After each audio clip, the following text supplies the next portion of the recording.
ہے گر حوصلہ قدم تو بڑھا، تو چلنا شروع کر تو پھر دیکھنا نظر تجھ کو آئے گا رستہ تیرا۔ ہے گر حوصلہ قدم تو بڑھا، تو چلنا شروع کر تو پھر دیکھنا نظر تجھ کو آئے گا رستہ تیرا۔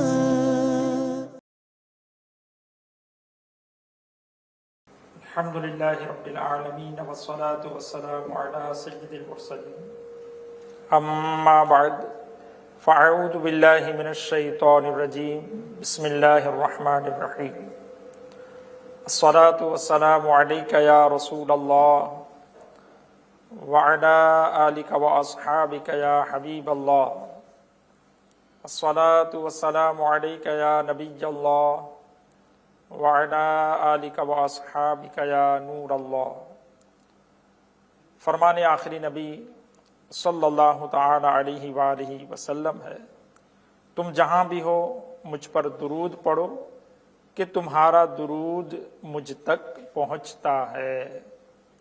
صلو علی الحبیب صلی اللہ تعالی علی محمد صلی اللہ تعالی علیہ وآلہ وسلم۔ FGN چینل کے ناظرین، ایک بار پھر سلسلہ کامیابی کے راستے لے کر حاضر ہیں الحمدللہ عز و جل۔ اس سلسلے میں ہر مرتبہ ایک نئے ٹاپک پر مدنی پھول پیش کرنے کی کوشش کی جاتی ہے۔ الحمدللہ عز و جل آج بھی آپ کے لیے ایک نئے موضوع اور نئے ٹاپک پر مدنی پھول لے کر حاضر ہوئے ہیں۔ چونکہ اس سلسلے میں ہم کسی نہ کسی کو گیسٹ کے یعنی مہمان کے طور پر بھی بلاتے ہیں، تو آج ہمارے اس سلسلے میں جو مہمان تشریف لائے ہیں وہ استاد الحدیث مولانا حامد رضا مدنی صاحب تشریف لائے ہوئے ہیں۔ ہم ان کو بھی اپنے سلسلے میں مرحبا کہتے ہیں، اور معاشرے کے افراد کو ظاہر باطن اور روشن کرنے کے لیے، ان کو بری خصلتوں سے پاک کرنے کے لیے، با کردار افراد بنانے کے لیے ہمیں کوشش کرنی چاہیے۔ یہ ایسا کام ہے کہ جس کو انبیاء کرام علیہم الصلوۃ والسلام نے بھی کیا ہے۔ تربیت کرنے والا، حسن اخلاق کا پیکر، خیر خواہی کا جذبہ رکھنے والا، عفو درگزر سے کام لینے والا، عاجزی اختیار کرنے والا، حشاش بشاش رہنے والا، حسب موقع مسکرانے والا، نفاست پسند اور خوف خدا رکھنے والا ہونا چاہیے۔ اگر ہم لوگوں کو سچا مسلمان بنانا چاہتے ہیں، دنیا آخرت میں انہیں کامیاب و کامران دیکھنا چاہتے ہیں، اور خود بھی کامیاب ہونا چاہتے ہیں، تو ہمیں اچھے انداز سے خود بھی تربیت حاصل کرنی ہوگی، اور اچھے انداز میں دوسروں کو بھی تربیت دینی ہوگی۔ تو انشاءاللہ تبارک و تعالی آج ہم تربیت کے متعلق کچھ آج کے سلسلے میں سننے اور سمجھنے کی کوشش کریں گے۔ چونکہ میلاد کا مہینہ بھی ہے، اور اس مہینے میں خاص طور پر مسجد جگہ بجگہ پیارے آقا صلی اللہ تعالی علیہ وآلہ وسلم کی سیرت طیبہ بیان کرنے کا سلسلہ ہوتا ہے۔ تو انشاءاللہ تبارک و تعالی اسی نسبت سے آج کے سلسلے میں ہم بھی اپنے پیارے آقا صلی اللہ تعالی علیہ وآلہ وسلم کی سیرت طیبہ سے ہی کچھ مدنی پھول حاصل کریں گے۔ البتہ چند منٹ کے اس مختصر سے سلسلے میں پیارے آقا صلی اللہ تعالی علیہ وآلہ وسلم کی مکمل سیرت پاک بیان کر دی جائے، یہ ناممکن ہے۔ لہٰذا آپ کی سیرت مبارکہ کے کوئی ایک حصے سے انشاءاللہ تعالی ہم آج مدنی پھول حاصل کرنے کی کوشش کریں گے۔ چنانچہ آج ہم جو سیکھیں گے، جو تربیت حاصل کریں گے، وہ ہے حضور صلی اللہ تعالی علیہ وآلہ وسلم کا انداز تربیت۔ کہ آپ صلی اللہ تعالی علیہ وآلہ وسلم کو اللہ تعالی نے دنیا میں بھیجا، اور آپ صلی اللہ تعالی علیہ وآلہ وسلم نے جو دنیا کے لوگوں کی تربیت فرمائی، جس کی بہاریں آج ہم پوری دنیا میں دیکھ رہے ہیں، تو ہمارے جو مہمان تشریف لائے ہوئے ہیں، میں ان سے پہلے عرض کروں گا کہ آپ اس بارے میں ہمیں کچھ رہنمائی فرمائیں کہ ہمارے پیارے آقا صلی اللہ تعالی علیہ وآلہ وسلم کا انداز تربیت کیسا تھا۔ الحمدللہ رب العالمین والصلاة والسلام علی سید المرسلین، اما بعد فاعوذ باللہ من الشیطان الرجیم، بسم اللہ الرحمن الرحیم۔ اللہ تبارک و تعالی قرآن مجید کے اندر ہمیں یہ ہدایت اور رہنمائی عطا فرماتا ہے کہ قل ان کنتم تحبون اللہ فاتبعونی یحببکم اللہ۔ اے حبیب آپ فرما دیجئے کہ اگر تم اللہ تبارک و تعالی سے محبت رکھتے ہو تم میری اتباع کرو، میری پیروی کرو۔ نبی پاک صلی اللہ تعالی علیہ وسلم کی سیرت مبارکہ ہمارے لیے رول ماڈل ہے۔ آقا کریم صلی اللہ تعالی علیہ وسلم کی حیات طیبہ کے اندر ہمارے لیے بے شمار درس موجود ہیں۔ اللہ تبارک و تعالی نے اپنے حبیب صلی اللہ تعالی علیہ وسلم کو جس قوم کی طرف مبعوث فرمایا وہ قوم گمراہی کے اندر اپنی کوئی مثال نہیں رکھتی تھی،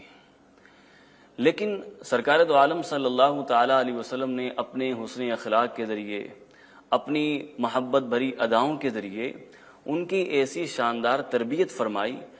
کہ ان کے دلوں کو ایسا روشن کر دیا کہ وہ آسمان روحانیت کے روشن ستارے بن گئے۔ اور یہ کرامت نبی پاک صلی اللہ تعالی علیہ وسلم کے حسن کردار کا نتیجہ تھی کہ پیارے آقا صلی اللہ تعالی علیہ وسلم نے اپنے بہترین کردار کے ذریعے ایک بہترین معاشرہ تشکیل دیا۔ اور دراصل انسان شروع کے اندر اپنی ماں سے سیکھتا ہے، والدہ سے سیکھتا ہے، اور ہم عاشقان رسول نے ایک عظیم سبق اپنی ماں ام المومنین سیدہ عائشہ صدیقہ طیبہ طاہرہ عابدہ زاہدہ رضی اللہ تعالی عنہا سے سیکھا ہے۔ حضرت ہشام بن عامر بیان کرتے ہیں کہ میں سیدہ عائشہ صدیقہ رضی اللہ تعالی عنہا کی خدمت میں حاضر ہوا اور میں نے ان کی خدمت میں حاضر ہو کر کہا، یا ام المؤمنین اخبرینی بخلق رسول اللہ صلی اللہ تعالی علیہ وسلم، اے والدہ ہمیں نبی پاک صلی اللہ تعالی علیہ وسلم کے اخلاق کے بارے میں بتائیے۔ تو سیدہ عائشہ صدیقہ رضی اللہ تعالی عنہا نے کیا فرمایا کانا خلقہ القرآن، حضور صلی اللہ تعالی علیہ وسلم کے اخلاق تو قرآن ہیں۔ کیا تم قرآن میں اللہ تبارک و تعالیٰ کا یہ قول نہیں پڑھتے؟ وَإِنَّكَ لَعَلَىٰ خُلُقٍ عَظِيمٍ، بے شک تم یقیناً عظیم اخلاق پر ہو۔ تو پیارے آقا صلی اللہ تعالی علیہ وسلم کے اخلاق کیسے تھے یہ قرآن بیان کر رہا ہے کہ نبی پاک صلی اللہ تعالی علیہ وسلم کے مبارک اخلاق عظیم الشان ہیں۔ اور اس سلسلے کے اندر ہمیں نبی پاک صلی اللہ تعالی علیہ وسلم کی تربیت کا انداز بھی آپ کی سیرت مبارکہ کے اندر نظر آتا ہے کہ آپ صلی اللہ تعالی علیہ وسلم نے کس انداز پر لوگوں کی تربیت کی۔ یاد رہے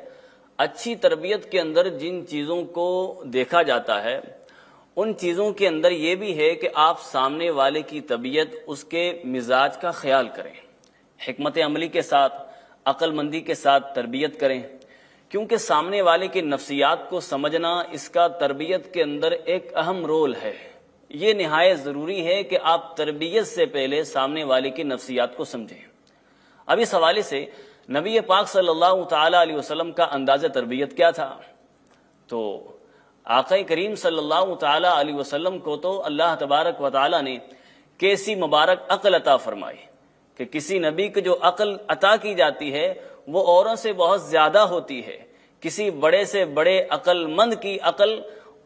نبی کی عقل کے 1,00,000ویں حصے تک بھی نہیں پہنچ سکتی۔ اب آئیے ہم نبی کریم صلی اللہ تعالی علیہ وسلم کی تربیت کا انداز سنتے ہیں۔ ایک مرتبہ ایک شخص سرکار دو عالم صلی اللہ تعالی علیہ وسلم کی بارگاہ میں حاضر ہو کر کہنے لگا کہ یا رسول اللہ، میں آپ پر ایمان لانا چاہتا ہوں، لیکن مجھے شراب نوشی، بدکاری، چوری اور جھوٹ سے محبت ہے، اور لوگوں نے مجھے بتایا ہے کہ آپ ان تمام چیزوں سے منع کرتے ہیں، لیکن میرے اندر ان ساری چیزوں کو چھوڑنے کی طاقت نہیں ہے۔ اگر آپ مجھے ان میں سے کسی ایک چیز کو چھوڑنے کا کہیں گے تو میں ضرور چھوڑ دوں گا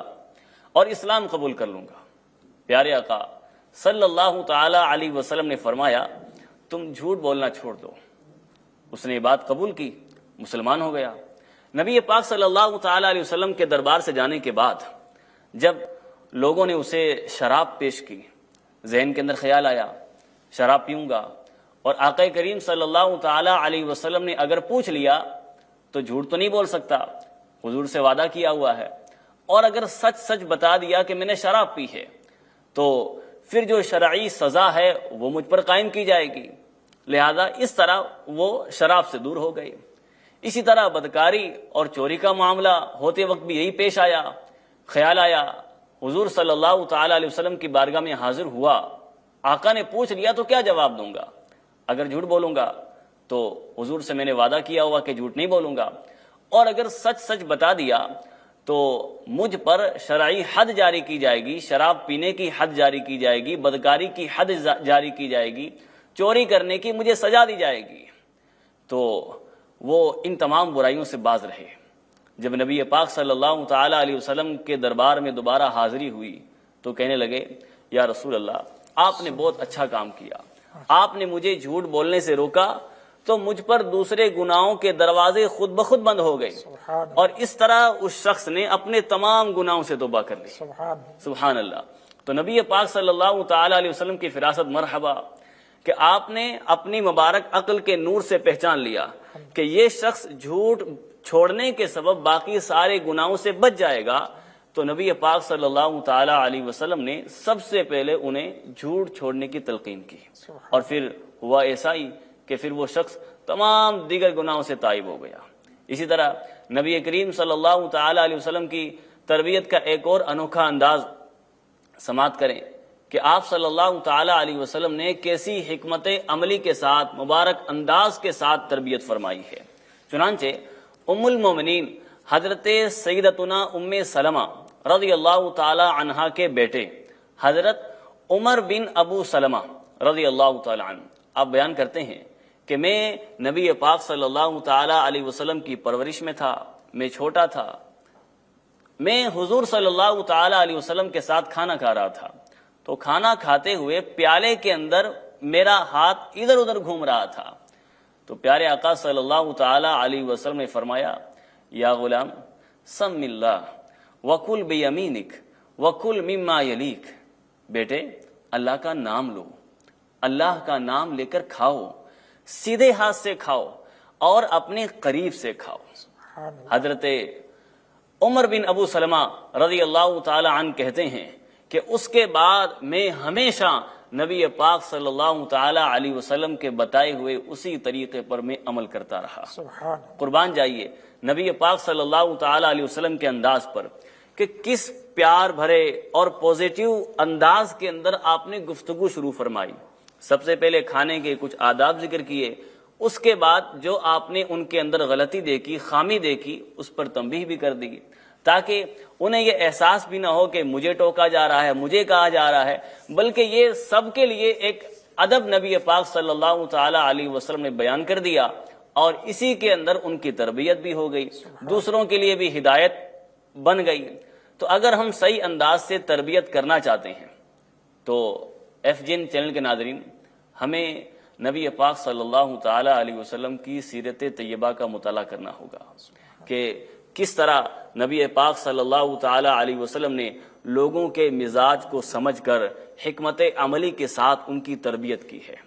تفسیر عزیزی کے اندر ہے کہ عقل کے 100 حصے ہیں، ان 100 حصوں میں سے 99 حصے 99 حصے نبی پاک صلی اللہ تعالی علیہ وسلم کو عطا ہوئے ہیں،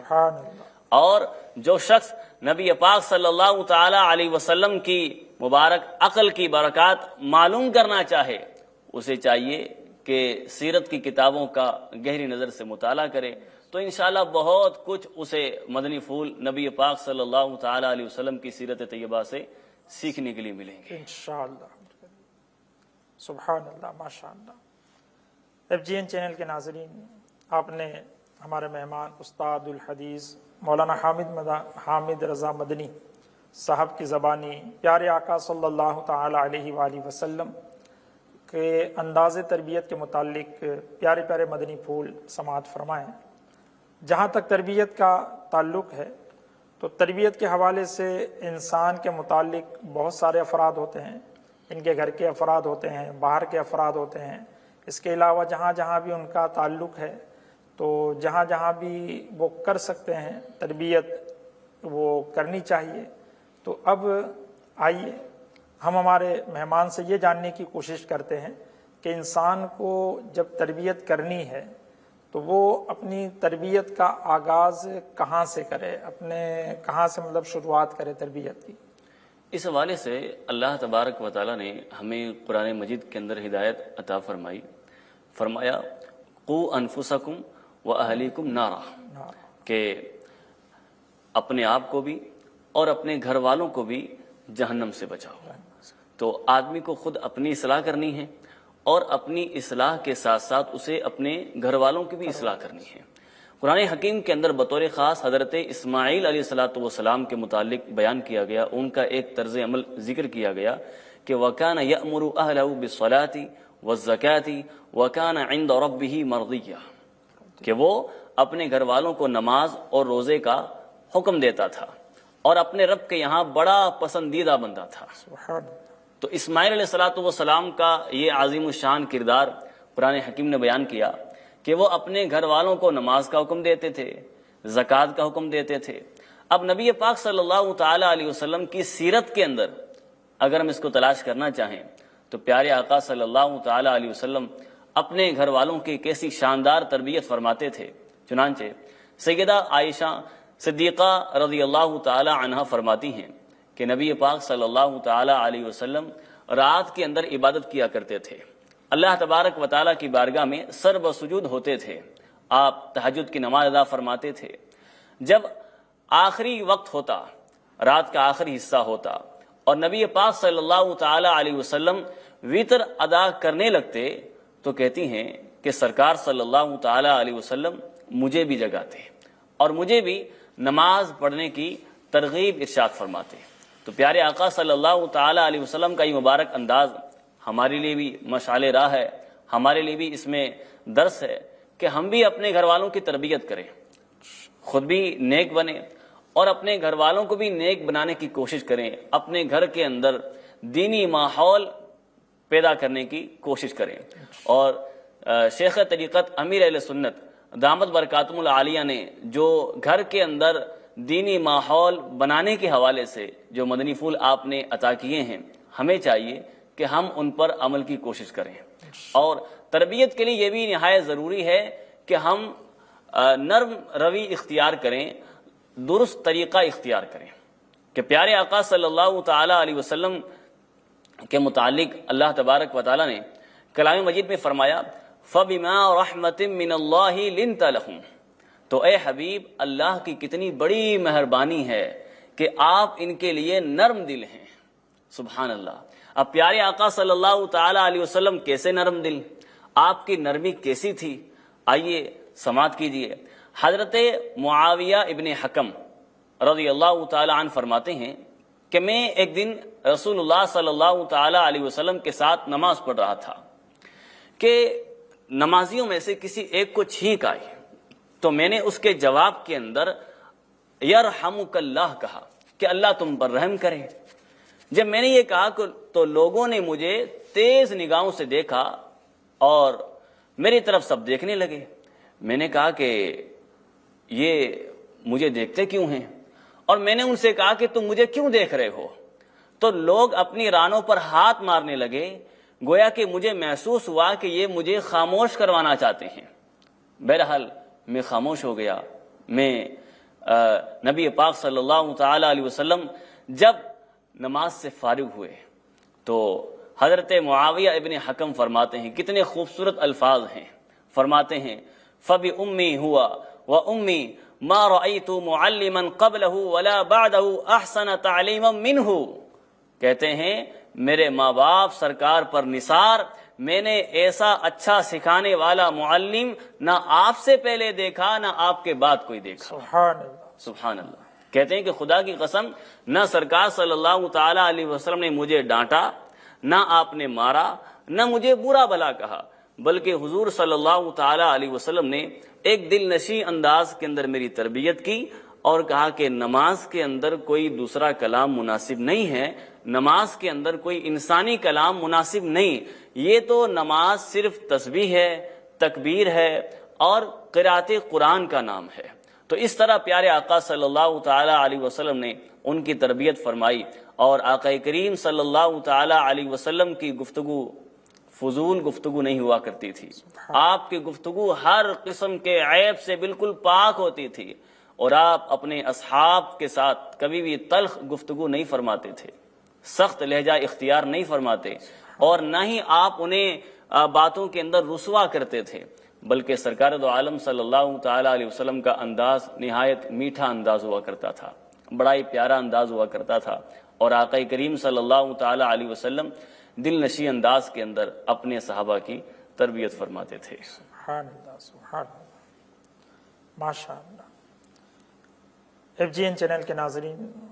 آپ نے سماعت فرمایا کہ ہمارے پیارے آقا مدینے والے مصطفیٰ صلی اللہ تعالی علیہ وآلہ وسلم تربیت میں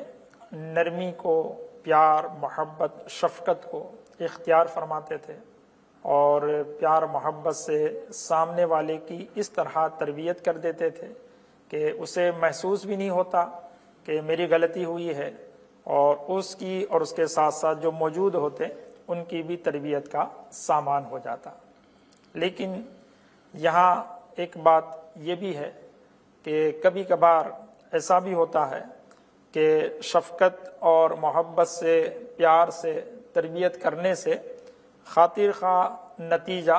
حاصل ہو نہیں پاتا، یعنی جو تربیت کا مقصد ہے وہ حاصل ہو نہیں پاتا۔ تو کیا کبھی کبھار موقع اور محل کے مطابق تربیت جو کرنے والا ہے وہ ناراضگی کا بھی اظہار کر سکتا ہے؟ اور کیا ہمارے پیارے آقا صلی اللہ تعالی علیہ وآلہ وسلم نے بھی صحابہ کرام علیہم رضوان کی تربیت میں کبھی اس طرح ناراضگی کا اظہار فرمایا ہے؟ جی، پیارے آقا صلی اللہ تعالی علیہ وسلم اگر کسی موقع پر ناراضگی کا اظہار فرما دیتے تو صحابہ کرام خود بخود سمجھ آیا کرتے تھے، اور وہ خود اپنی اصلاح کر لیا کرتے تھے، اور نبی کریم صلی اللہ تعالی علیہ وسلم اپنے صحابہ کرام کے مزاج کو سمجھتے تھے، کیونکہ آپ ان کی تربیت محبت سے بھی فرماتے تھے، اور جب آپ کسی موقع پر ناراضگی کا اظہار کرتے تو صحابہ کرام کے حق میں یقیناً نبی پاک صلی اللہ تعالی علیہ وسلم کا یہ انداز بھی نصیحت کے لیے نہایت مؤثر ہوا کرتا تھا۔ نبی پاک صلی اللہ تعالی علیہ وسلم کی مجلس کے اندر ایک مرتبہ صدیق اکبر رضی اللہ تعالی عنہ کو کسی نے برا بھلا کہا، تو صدیق اکبر رضی اللہ تعالی عنہ خاموش رہے، آپ نے صبر کیا، سنتے رہے۔ جب اس نے ایک مرتبہ کہا، دو مرتبہ کہا، تیسری مرتبہ جب اس نے آپ کو برا بھلا کہا تو آخر تنگ آ کر آپ نے جوابی کارروائی کی، جواب دیا، تو نبی کریم صلی اللہ تعالی علیہ وسلم مجلس سے اٹھ کر تشریف لے گئے۔ تو صدیق اکبر رضی اللہ تعالی عنہ نے سرکار کی بارگاہ میں حاضری دی اور عرض کیا، رسول اللہ صلی اللہ علیہ وسلم وہ مجھے برا بھلا کہہ رہا تھا، آپ تشریف فرما تھے، لیکن جیسے ہی میں نے اس کا جواب دینا شروع کیا آپ جو ہے وہاں سے کھڑے ہو گئے، ناراض ہو گئے۔ تو پیارے آقا صلی اللہ تعالی علیہ وسلم نے فرمایا کہ تمہارے ساتھ ایک فرشتہ تھا، تمہارے ساتھ فرشتہ تھا جو اسے جواب دے رہا تھا، پھر جب تم نے خود جواب دیا تو شیطان درمیان کے اندر آ کر پڑ گیا۔ فرمایا کہ میں ایسی مجلس میں کیسے بیٹھ سکتا ہوں جہاں پر شیطان آ چکا ہو۔ تو یہ نبی پاک صلی اللہ تعالی علیہ وسلم کا مبارک انداز۔ اور حضرت حضرت کعب بن مالک رضی اللہ تعالی عنہ آپ فرماتے ہیں کہ جب یہ اور ان کے دو ساتھی کسی غزوے سے پیچھے رہ گئے اور نبی پاک صلی اللہ تعالی علیہ وسلم کے ساتھ اس غزوے میں شریک نہ ہو سکے تو پھر انہوں نے آقا کریم صلی اللہ تعالی علیہ وسلم کے سامنے اپنی غلطی کا اقرار کیا،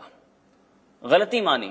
تو نبی پاک صلی اللہ تعالی علیہ وسلم نے ان تینوں سے بول چال بند کر دی۔ حضرت کعب کہتے ہیں کہ ہم بازاروں کے اندر گھومتے تھے مگر کوئی ہم سے بات نہیں کرتا تھا، نبی پاک صلی اللہ تعالی علیہ وسلم کی مجلس میں حاضر ہوتے تھے، ہم آپ کو سلام کرتے تھے اور ہم دیکھتے تھے کہ کیا پیارے آقا صلی اللہ تعالی علیہ وسلم کے لبہائے مبارکہ کو جنبش ہوئی ہے، کیا سرکار نے جواب دیا ہے۔ اور جب نبی پاک صلی اللہ تعالی علیہ وسلم نماز ادا فرماتے تھے تو ہم سرکار کی زیارت کیا کرتے تھے، اور جب ہم نماز ادا کرتے تھے تو پیارے آقا صلی اللہ تعالی علیہ وسلم اگر قریب ہوتے تو حضور صلی اللہ تعالی علیہ وسلم بھی ہماری طرف دیکھتے تھے، لیکن جیسے ہی نماز سے فارغ ہونے کے بعد ہم نبی پاک صلی اللہ تعالی علیہ وسلم کی طرف دیکھتے تو پیارے آقا صلی اللہ تعالی علیہ وسلم رخ پھیر لیتے تھے۔ کہتے ہیں 50 دن تک اسی حالت کے اندر گزر گئے، اور پھر جب معافی ہوئی، پھر جب اللہ تبارک و تعالیٰ کی طرف سے ہماری معافی کا پروانہ آیا اور حضور کی بارگاہ میں حاضر ہوئے تو نبی پاک صلی اللہ تعالی علیہ وسلم کی خدمت میں سلام عرض کیا تو سرکار دو عالم صلی اللہ تعالی علیہ وسلم کا مبارک چہرہ خوشی سے چمک رہا تھا۔ آپ صلی اللہ تعالی علیہ وسلم نے فرمایا تمہیں اس دن کی خوشخبری ہو کہ جب سے تمہاری ماں نے تمہیں جنا ہے آج کا دن سب سے زیادہ تمہارے لیے بہترین دن ہے۔ فرمایا تمہارے لیے آج خوشخبری کا دن ہے، جب سے تم پیدا ہوئے ہو اس وقت سے لے کر آج تک ایسا دن تمہاری زندگی کے اندر کوئی نہیں آیا ہے۔ میں نے عرض کی یا رسول اللہ صلی اللہ علیہ وسلم یہ آپ کی طرف سے یا اللہ کی طرف سے ہے؟ فرمایا نہیں بلکہ اللہ تبارک و تعالیٰ کی طرف سے ہے۔ اور رسول کریم صلی اللہ تعالی علیہ وسلم جب خوش ہوتے تو آپ کا چہرہ خوشی سے چاند کی طرح چمکنے لگتا تھا، گویا کہ چاند کا ایک ٹکڑا ہو۔ سبحان اللہ۔ اور اس سے صحابہ کہتے ہیں کہ ہمیں نبی پاک کی خوشی کا اندازہ بھی ہو جاتا تھا۔ اور جب میں سرکار صلی اللہ تعالی علیہ وسلم کے سامنے بیٹھا اور عرض کی یا رسول اللہ میری توبہ اللہ نے قبول کی ہے تو میں اپنی توبہ کی تکمیل کے لیے میں اپنا مال سارا کا سارا اللہ اور اس کے رسول کے نام پر صدقہ کر دوں۔ تو نبی پاک صلی اللہ تعالی علیہ وسلم نے فرمایا کہ نہیں، کچھ مال تم اپنے پاس رکھو اور کچھ صدقہ کر دو۔ حضرت کعب بن مالک رضی اللہ تعالی عنہ کہتے ہیں کہ اس شفقت کا ایسا اثر ہوا اور انہوں نے نبی پاک صلی اللہ تعالی علیہ وسلم کی بارگاہ سے اٹھنے کے بعد یہ وعدہ کر لیا کہ جس سچائی کی برکت سے اللہ تبارک و تعالیٰ نے مجھ پر یہ فضل کیا ہے، میری توبہ قبول کی ہے،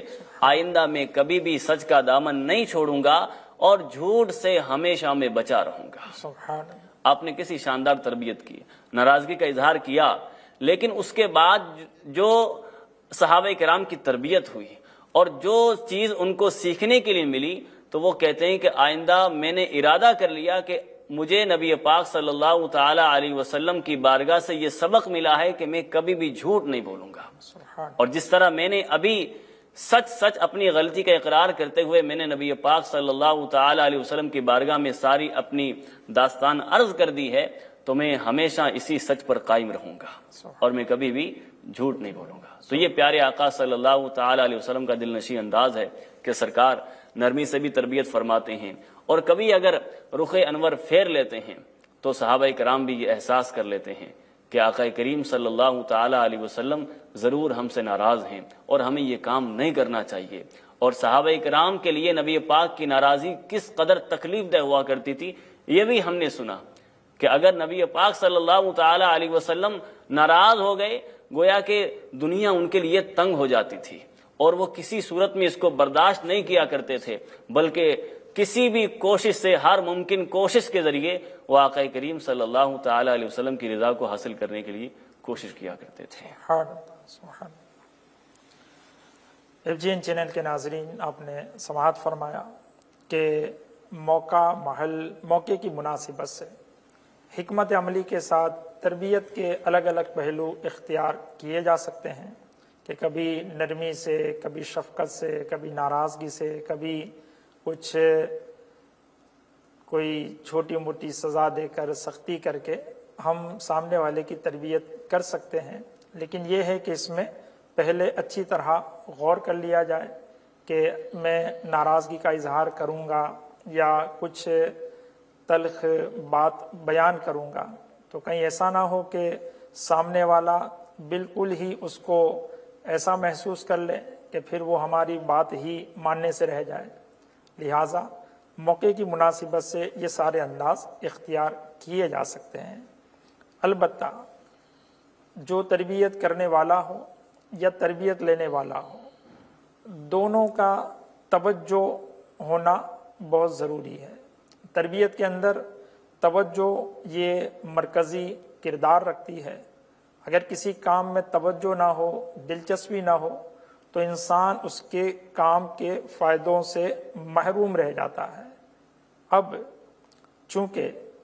پیارے آقا صلی اللہ تعالی علیہ وآلہ وسلم کا بھی ارشاد ہے کہ بات کو بے توجہی کے ساتھ سننے والے کے لیے ہلاکت ہے، تو یہاں اس حدیث پاک کی وضاحت میں علماء نے یہ بیان کیا کہ اس سے مراد وہ شخص ہے جو سنتا ہے مگر یاد نہیں رکھتا اور اس کے مطابق عمل نہیں کرتا۔ مزید علماء فرماتے ہیں کہ وعظ و نصیحت کا اثر جبھی ہوتا ہے جب آدمی ماننے اور عمل کا ارادہ کرتے ہوئے توجہ کے ساتھ سنے۔ اگر بے توجہی کے ساتھ سنے تو اس کا کوئی نتیجہ نہیں نکلتا۔ تو جب بھی ہمیں تربیت حاصل ہو رہی ہو، کوئی ہماری تربیت کر رہا ہو، تو ہمیں بھی چاہیے کہ ہم پوری توجہ کے ساتھ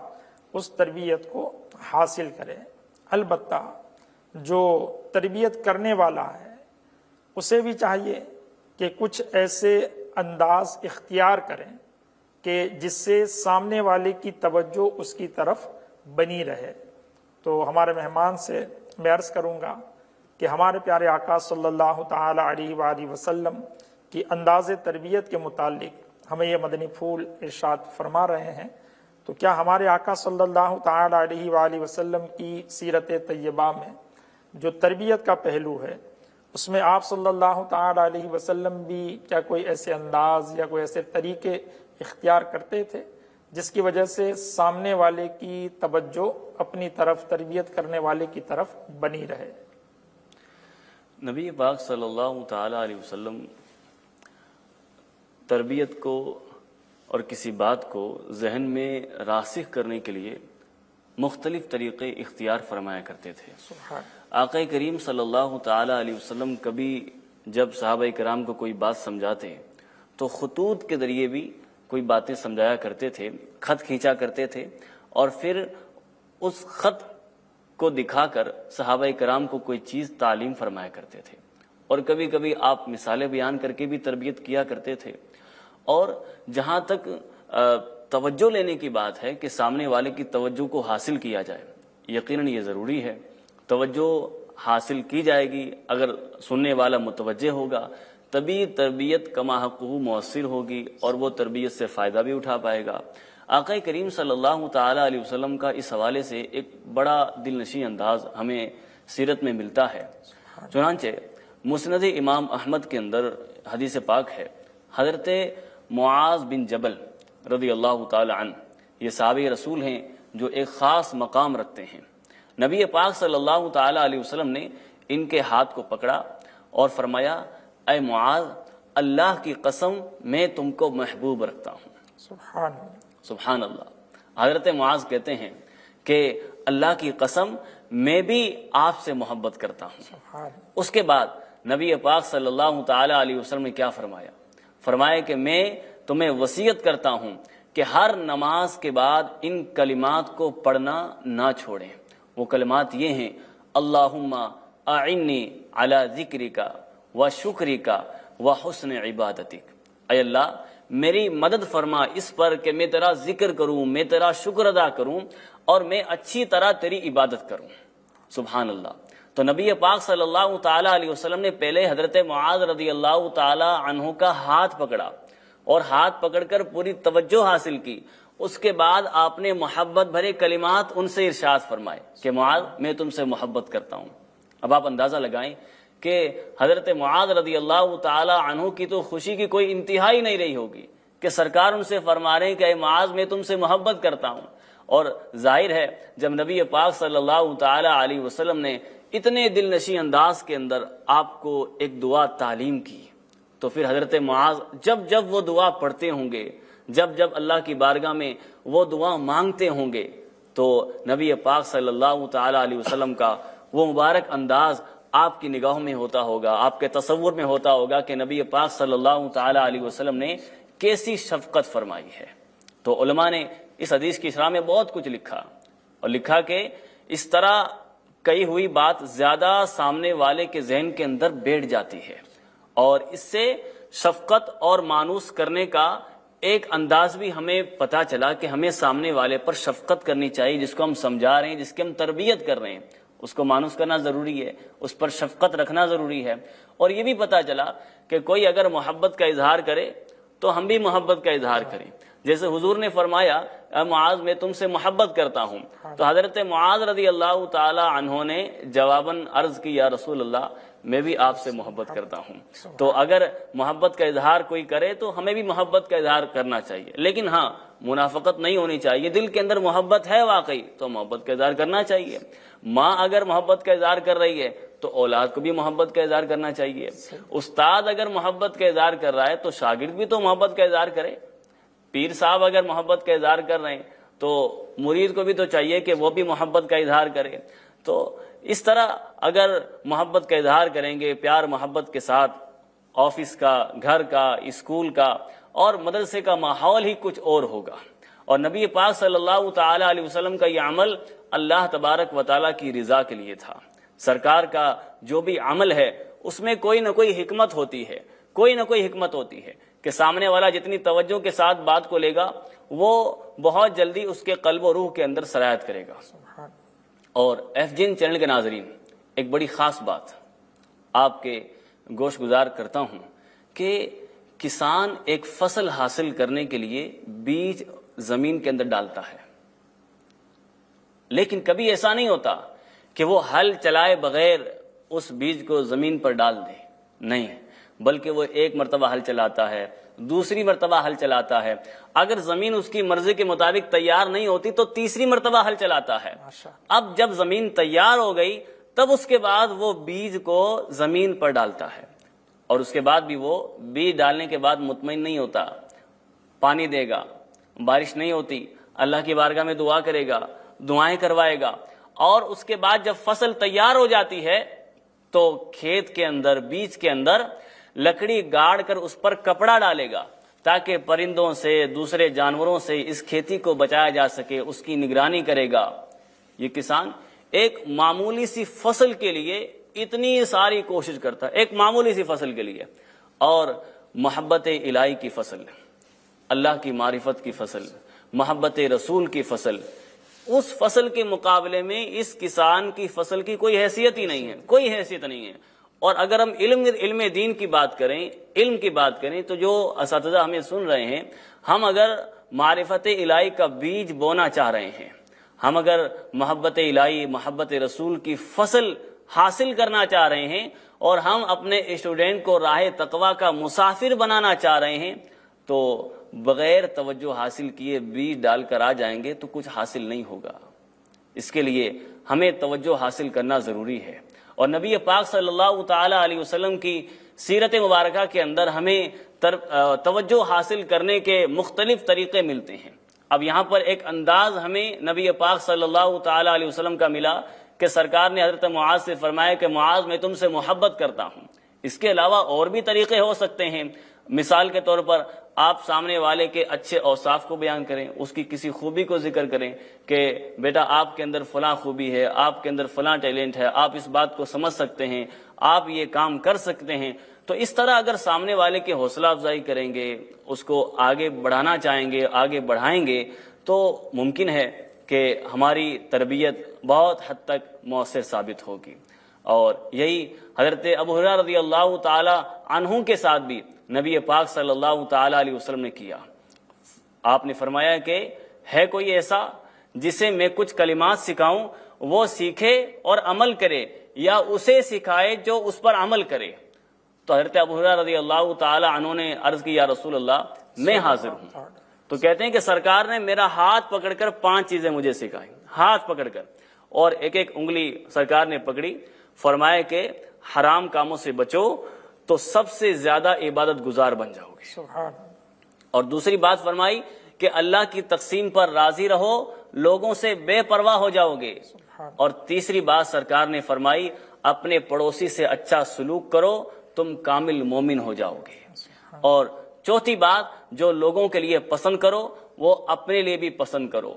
اور پانچویں بات نبی پاک صلی اللہ تعالی علیہ وسلم نے فرمائی کہ زیادہ نہ ہنسو کہ اس سے دل مردہ ہو جاتا ہے۔ اللہ، اور یہ نبی پاک صلی اللہ تعالی علیہ وسلم نے ایک ایک انگلی کو پکڑ کر، حضرت ابو ہریرہ کا ہاتھ پکڑ کر سرکار نے یہ 5 باتیں تعلیم فرمائی۔ تو یہ نبی پاک صلی اللہ تعالی علیہ وسلم کا ایک مبارک انداز ہمیں سیکھنے کے لیے ملا کہ پیارے آقا صلی اللہ تعالی علیہ وسلم کس طرح سامنے والے کی توجہ کو حاصل کیا کرتے تھے، اور سامنے والے کس طرح نبی پاک صلی اللہ تعالی علیہ وسلم کی بارگاہ میں ہمتن گوش ہو کر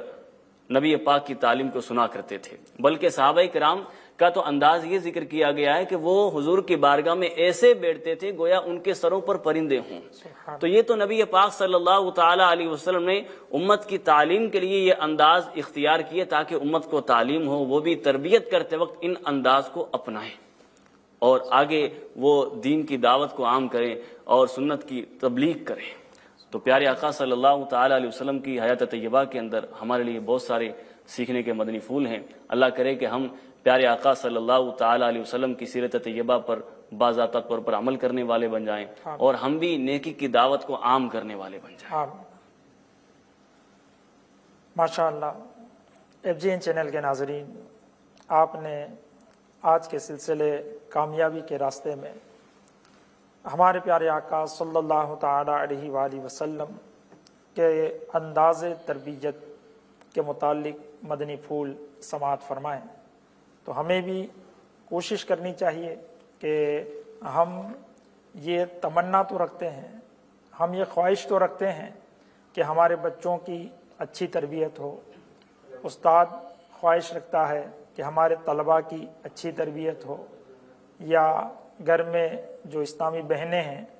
وہ خواہش رکھتی ہے کہ ہمارے گھر کے بچوں کی اچھی تربیت ہو۔ تو اچھی تربیت کے خواہش مند تو سب جگہ ہیں، لیکن انہیں ساتھ میں یہ بھی غور کرنا چاہیے کہ جہاں جہاں ان کا اپنا کردار ہے تربیت کرنے کے حوالے سے، اس کردار کو وہ کتنا نبھا رہے ہیں اور کس انداز میں نبھا رہے ہیں۔ بعض اوقات یہ ہوتا ہے کہ بات تو اچھی بیان کر رہے ہیں، تربیت تو اچھی کر رہے ہیں، جو بات آپ بیان کرنے جا رہے ہیں وہ بہت اچھی ہے، لیکن انداز درست نہ ہونے کی وجہ سے وہ بات یا تو بے اثر ہو جاتی ہے، یا وہ بات سامنے والا قبول نہیں کرتا بلکہ ضد میں آ جاتا ہے انداز کے نادرست ہونے کی وجہ سے۔ تو آئیے ہم نے آج کے سلسلے میں ہمارے پیارے آقا صلی اللہ تعالی علیہ وآلہ وسلم کے انداز تربیت کے متعلق مدنی پھول سماعت فرمائیں۔ تو نیت کیجیے کہ انشاءاللہ الکریم ہم بھی اپنے پیارے آقا صلی اللہ تعالی علیہ وآلہ وسلم کی سیرت طیبہ سے مدنی پھول حاصل کرتے ہوئے نرمی، پیار، شفقت اور محبت کے ساتھ تربیت کرنے کی کوشش کریں گے انشاءاللہ۔ اللہ تبارک و تعالی ہم سب کو عمل کی توفیق عطا فرمائے، آمین، بجاہ النبی الامین صلی اللہ تعالی علیہ وآلہ وسلم۔ ہے گر حوصلہ قدم تو بڑھا، تو چلنا شروع کر تو پھر دیکھنا نظر تجھ کو آئے گا رستہ تیرا۔ ہے گر حوصلہ قدم تو بڑھا، تو چلنا شروع کر تو پھر دیکھنا نظر تجھ کو آئے گا رستہ